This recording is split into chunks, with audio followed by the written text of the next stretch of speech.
Perewangan itu mau keluar. Tapi setelah istrinya tersadar, giliran anaknya yang kena.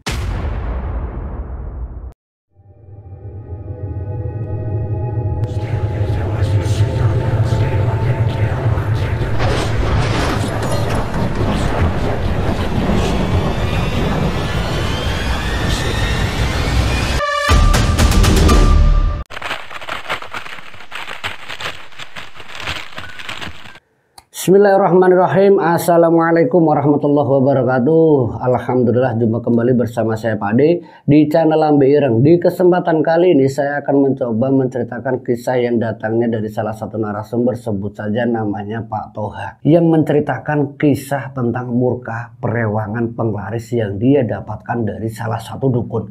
Nah, bagaimana ceritanya? Kita langsung masuk ke dalam cerita Lambe Ireng. Pak Toha, seorang pengusaha kain yang punya usaha itu di rumahnya sendiri. Banyak para tetangga-tetangga sekitar ataupun dari kampung sebelah itu datang ke tempat tinggalnya, karena disitulah usaha Pak Toha itu berdiri.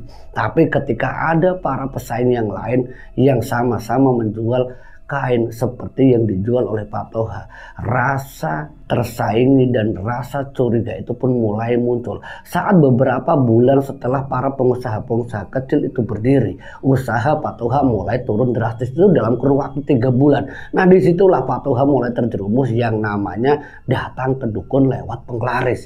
Lewat penglaris itulah ternyata berdampak pada istri dan anaknya tanpa disadari oleh Pak Toha. Sewaktu dia ritual, istrinya mengalami satu kejadian yang membuat Pak Toha itu kalang kabut.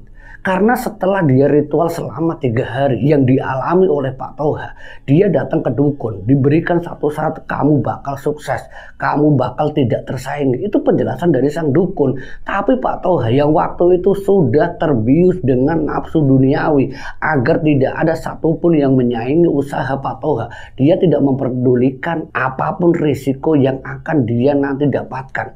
Dari penjelasan sang dukun, kalau ritual yang kamu lakukan tidak akan merugikan ataupun berdampak pada keluargamu, yang paling penting usahamu lancar. Itu penjelasan dari sang dukun. Makanya Pak Toha waktu itu langsung mengikuti arahan dari Mbah Dukun. Selama 3 hari dia ritual, ditemani sang dukun, tidak ditinggalkan. Dia tidak ritual itu sendirian seperti ritual-ritual pesugihan yang lainnya. Dia ritual ditemani sang dukun, lewat sang dukun. Dia disewankan, diberitahu oleh sang dukun kalau dia ini minta bantuan, yaitu Pak Toha. Setelah ritual bersama sang dukun itu selesai 3 hari 3 malam, yang mana Pak Toha itu beralasan ke istri dan anak-anaknya kalau dia ada perlu dengan salah satu klien kerjanya. Jadi Pak Toha itu tanpa sepengetahuan istri dan anak-anaknya. Tapi setelah ritual itu selesai, yang terjadi dengan istrinya, entah sebab apa, istrinya ini seperti mengalami kerasukan yang membuat istrinya itu menjadi depresi dan gila. Itu dalam beberapa waktu setelah ritual itu dilakukan. Tepatnya itu hampir 1 bulan. Ini yang membuat Pak Toha itu sempat cemas. Ada apa dengan istriku? Kenapa istriku bisa seperti hilang kesadaran? Anak-anaknya terlantar sampai dititipkan ke kakak dan neneknya, yang dikarenakan istri dari Pak Toha tidak bisa merawat sepenuhnya. Karena sesuatu yang di dalam rumah Pak Toha setiap malam terjadi teror dalam bentuk penampakan-penampakan yang membuat istrinya Pak Toha itu sangat-sangat ketakutan. Dari orang tua istrinya, Pak Toha diminta untuk mendatangkan sesepuh ataupun praktisi yang tahu tentang hal-hal gaib.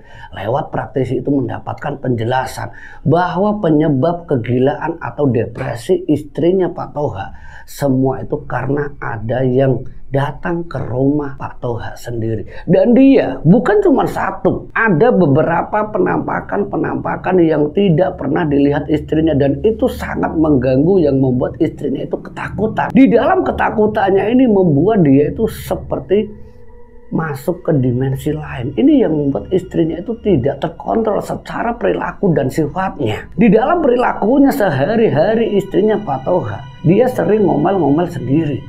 Dan korbannya siapa? Anak-anaknya. Pak Toha juga setiap kali ada masalah selalu bertengkar. Sampai salah satu praktisi ini menjelaskan, ini semua ada kaitannya dengan sesuatu yang pernah dilakukan keluarganya. Waktu itu Pak Toha belum mengakui kalau Pak Toha baru saja melakukan ritual, tapi karena didesak oleh orang tua dari istrinya Pak Toha, yaitu mertuanya Pak Toha sendiri. Sebenarnya apa yang sudah kamu lakukan? Soalnya praktisi itu menjelaskan ke saya. Kata orang tuanya, ada sesuatu yang dilakukan oleh salah satu yang lain adalah kamu, Toha. Dan Pak Toha menjawab apa? Bu, Pak, saya memang kemarin datang ke salah satu orang pintar.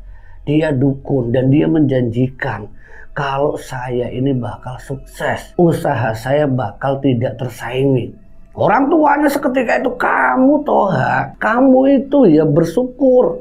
Kamu sudah sukses tapi kamu masih saja kurang bersyukur. Kamu masih berharap lewat orang pintar, lewat dukun. Kamu harusnya ingat bahwa rezeki itu sudah ada yang ngebagi. Bukannya kamu malah menjadi orang yang teringat bahwa rezeki itu sudah ada yang ngebagi, rezeki itu sudah ada yang mengatur. Tapi kamu seakan-akan tertutup dengan duniawi. Kamu takut kalau kamu tersaing kamu bakal bangkrut. Itu kesalahan fatal kamu. Dan sekarang istrimu sendiri, anakku, kata orang tuanya, keadaannya seperti ini. Lah terus gimana nih Pak? Bu, ya sudah, sekarang kita berdoa bersama-sama semoga istri kamu tidak kenapa-napa. Lewat beberapa praktisi yang didatangkan di rumah Pak Toha, di rumah mertuanya Pak Toha, disitulah ruqyah itu dilakukan untuk istrinya. Dan ternyata istrinya ini sudah dirasuki bukan cuma satu, tapi ada 4 sosok yang sudah merasuk ke tubuh istrinya lewat ritual dari salah satu dukun yang didatangi Pak Toha. Dari ruqyah yang dilakukan oleh praktisi satu persatu semuanya keluar. Tapi setelah semuanya keluar tidak membuat istrinya Pak Toha langsung sembuh seketika. Dia butuh proses untuk penyembuhannya. Dia butuh bimbingan agar bagaimana dia tidak dirasuki lagi. Setelah mungkin 3 bulan semenjak Pak Toha melakukan ritual penggelaris, ritual bersama sang dukun, perewangan itu mau keluar. Tapi setelah istrinya tersadar dan mampu kembali beraktivitas seperti biasanya, giliran anaknya yang kena. Dan yang terjadi dengan anak pertamanya Pak Toha, yaitu Wahyu. Wahyu yang sudah berusia sekitar 12 tahun. Wahyu berperilaku seperti orang yang idiot. Ini sesuatu yang sangat menyakitkan bagi istrinya Pak Toha ataupun Pak Toha.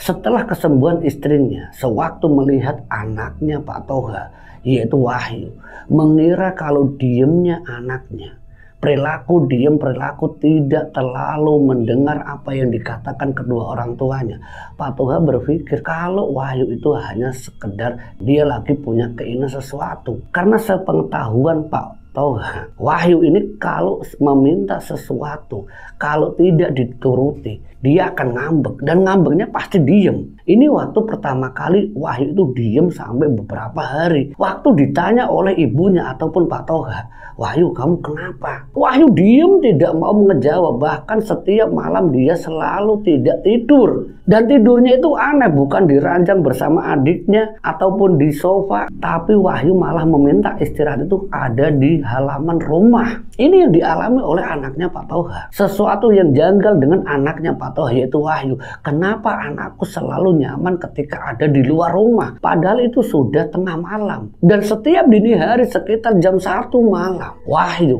selalu ingin bermain-main dengan sosok-sosok yang tidak diketahui oleh Pak Toha. Sampai istrinya Pak Toha pun bingung harus bagaimana ambil sikap ketika melihat Wahyu itu tertawa sendiri, diam sendiri, nangis sendiri. Ini yang dialami anaknya Pak Toha. Setelah 3 hari berturut-turut kejadian seperti itu, kembali Pak Toha teringat kalau perewangan yang mungkin ingin membantu Pak Toha, yang seharusnya menjadikan usaha Pak Toha itu semakin berkembang, ada sesuatu yang membuat murka perewangan tersebut. Pak Toha kembali ke dukun. Dia menanyakan perihal tentang anaknya Wahyu yang saat ini seperti anak yang bisa menembus alam dimensi lain.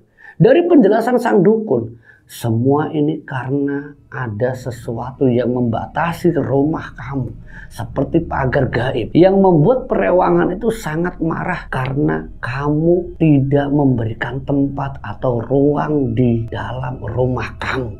Maksudnya gimana, Mbah? Tanya Pak Toha. Karena perewangan yang saya berikan ke kamu dalam bentuk benda yang sudah kamu simpan di dalam rumah, dia tidak nyaman.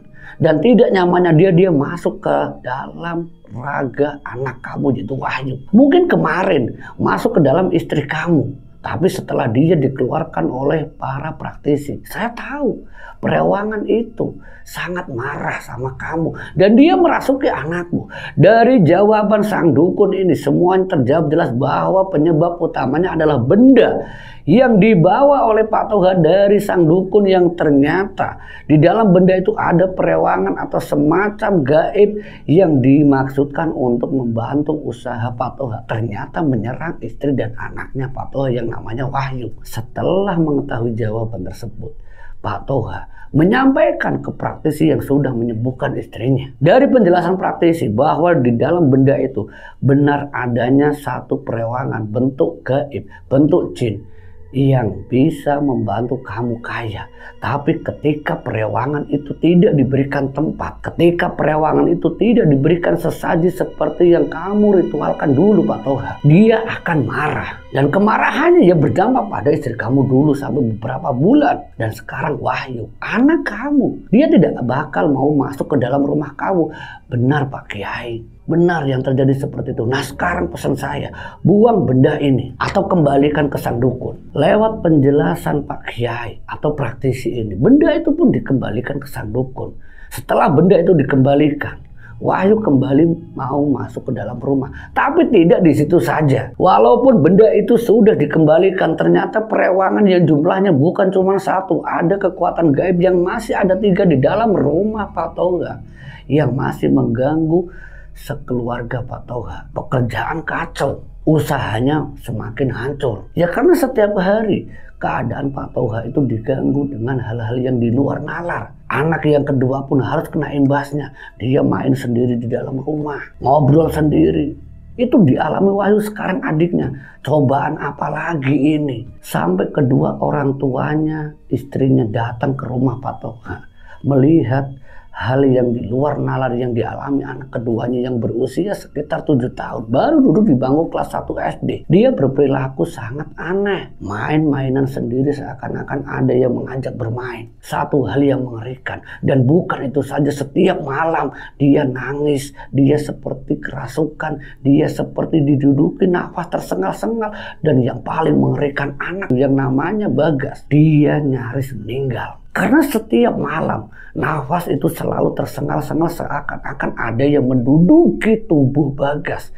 Anak sekecil itu dirasuki 3 sosok sekaligus, yang mana mental dan fisiknya belum mampu. Satu malam saja membuat Pak Toha dan istrinya itu kalang kabut. Sampai esok harinya orang tuanya datang dan mengetahui bahwa Bagas ternyata juga dirasuki. Lagi-lagi praktisi datang. Ya Allah, apalagi cobaan untuk kamu Pak Toha? Bukankah kemarin benda itu sudah kamu kembalikan? Sudah Pak Kiai. Tapi kenapa masih ada? Dan kenapa masih mengganggu? Mungkin ada satu perjanjian atau hal yang sudah kamu sepakati sebelumnya.